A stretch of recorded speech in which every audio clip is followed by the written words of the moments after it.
or 6, and I was wondering what was the first song that sort of captured your imagination of perhaps yourself as a rock star? Like what was your real like hairbrush mic in the mirror jam as a child? There's two, and for two different reasons. One was Don't Stop Thinking About Tomorrow by Fleetwood Mac. My parents did not have a great record collection, but they definitely, I think almost anyone in the 70s had Rumors. Although is that on Rumors or the first album? They definitely had both of those. Okay, so pretty much millions upon millions of people own the record, and my parents just happened to be one of them, or two of them. And so that song, and then the song by Joni Mitchell called Carrie, which is about a guy, but it's this thing when you hear, and it has that term daddy that like women called men and their boyfriends in the 70s, which was super weird. And also, speaking of Fleetwood Mac, Christine McVie has a song called Daddy. Anyway, now they're in this weird daddy vein. There's such a disconnect, like kids so inappropriately, like. Did you think Carrie could have, were you like, that's my song, that's Yes. my theme song? And I think that people who have names that end up in songs, or songs that have feature their names, there is just this kind of elated feeling that you feel, that you're just like, oh my gosh, like I've been inserted into this like cultural narrative. And I'm pretty sexy, or I'm like way more sophisticated and older and more messed up than I thought because this person's singing about me. But usually you have to have a name like Wendy or Wendy or I don't know, Missy, Sarah. But Carrie, that was the Joni Mitchell song. He's a mean old daddy, but she still loves him. You kind of have a mean old daddy vibe. Yeah, I got it. Yeah, exactly. No, I don't. What made you want to write this book? Didn't you ask me that first? Yeah. But what? You know, I wrote for NPR. I was writing a blog for NPR Music.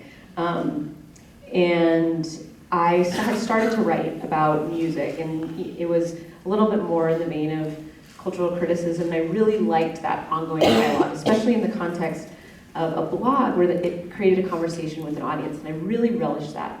What I found was that, at the time I imagined writing a book, and I did sort of pitch this book that was much more akin to that style. It kind of removed me from the narrative a little bit, but what I found in terms of the discourse I was having with the readers was that people appreciated when I inserted myself into the story. Like that's what they wanted to hear. Oh, okay, well you feel this because you lived through this, and that's, why you care about, this aspect of music, or this is how you came to have this point of view. And so eventually I realized, yeah, I do want to kind of tell the story of how and why I started playing music, how I found, myself in Olympia, which involved a lot of willfulness. I mean, a very, very deliberate trajectory. There was not a lot of accidents in terms of, I mean, there are, of course, fortune and luck and these sorts of, combination of events that cohere into like, wow, that was surprising. But, I really set out, to get to Olympia, met Corin, I wanted to sort of tell that story. So that's a different version than when you asked me the first time. But, it's like the second part, that's another part of it.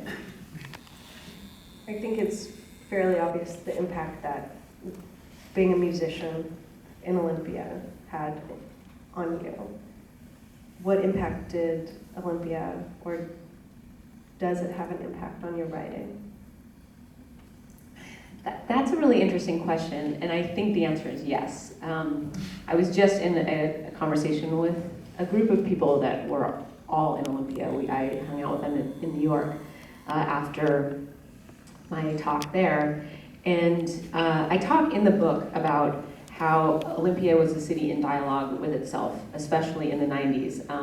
Many of the people that were in the music scene also went to the Evergreen State College, which is this very like liberal arts college, and it's structured, the pedagogy is structured around the seminar, and it's experiential learning, and it's basically kind of, you know, like dismantling the hierarchy of, you know, teacher at the podium, professor at the podium, and the classroom. It's like we're all sitting around having a conversation. And that notion of being in dialogue with oneself, I think really affected, you know, the way that I write. And I was reading Questlove's book in advance of talking to him, and he answered this question, because I think sometimes people are scared of their own like authorship, you know, like it's like, oh my, am I reliable as a narrator? And Questlove answered it by putting their manager, Rich, in the margins of his book. So Questlove recounts something, and then his manager disputes it at the bottom. And so that's one way. But I didn't do that. But I do think that I had to be okay with contradiction, which I think, I love what George Saunders says about contradiction, you know, that you kind of put, you know, two opposing ideas and you kind of like let them vibrate in the same space. And in some ways, I think Olympia was scared of contradiction, and you were called out for contradiction. And so I have been, I think since then, trying to be okay with that contradiction as a sense of openness, because it creates a dialogue between two opposing sides, and you have to just be okay with them coexisting. So. In some ways also, you know, I remember, I think that's actually, am I really going to put the Riot Girl Manifesto? I might. You know, but about part of what a lot of, you know, materials we probably were reading around that time were so much about embracing contradiction, and that, you know, there was still these ideas that you couldn't be a feminist and wear lipstick, or like wear a short skirt, or, you know, can't be these two things. And I think something that your book does as much as your music does is synthesize a lot of these ideas of dualities. Did you find, when you were writing the book, like a different sense of wholeness when you could sort of regard your own story, like in a big narrative arc? Yeah, I mean, I think it was trying to kind of make sense of that, what it felt like a divided self, and to, you know, not feel like that anymore, and to, I mean, in my real life, and then as a writer, it involved the exploration of that. Like I sort of feel like in some ways, you know, I was this thought of myself as like a misfit with like who wants to be liked, and like who walks into a room with like their head on a platter, and the head is smiling. And then what I realized through music, and also one of the questions of this book was like, well, I would rather put that head back on my body, even if it's not wearing a smile. And that was so much of, I think, what I was exploring in that book. It's like wholeness that reflects vulnerability, and then through vulnerability, finding strength. What do you have to do to write? Like, do you have, I imagine, when I heard that you were writing this book, I was just like, with what time? Where is this like writing on the plane? Is this like you're writing at 20 minutes at a time? Are you like locking yourself away in some cabin and you wrote all of it in 3 weeks? Like, tell me how this happened. Let me just tell you that I thought that all those things were going to happen, including like the romantic 3 weeks by myself in some writer's retreat, or like just writing on a plane, like you know, like someone's next to you reading Us Weekly, and you're like, I'm just working on my book over here.